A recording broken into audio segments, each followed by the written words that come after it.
Hi, this is Andy Kohl with TEC, the Elevator Consultants. Today we're looking at a code violation of a car top. There's oil on top of the car top. The oil from the car top is either coming from two different things. It's coming from the machine above, so the machine must be leaking so bad above that it's coming down the cables onto the car top.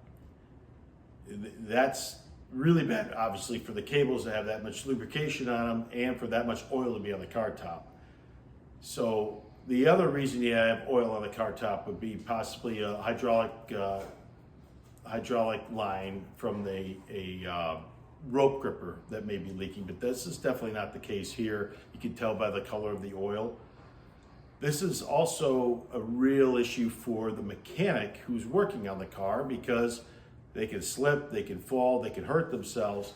So this needs to be cleaned up, and the machine above definitely needs to be serviced and repaired to stop these leaks.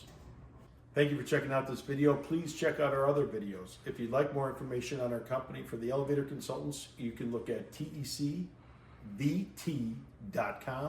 or theelevatораpp.com.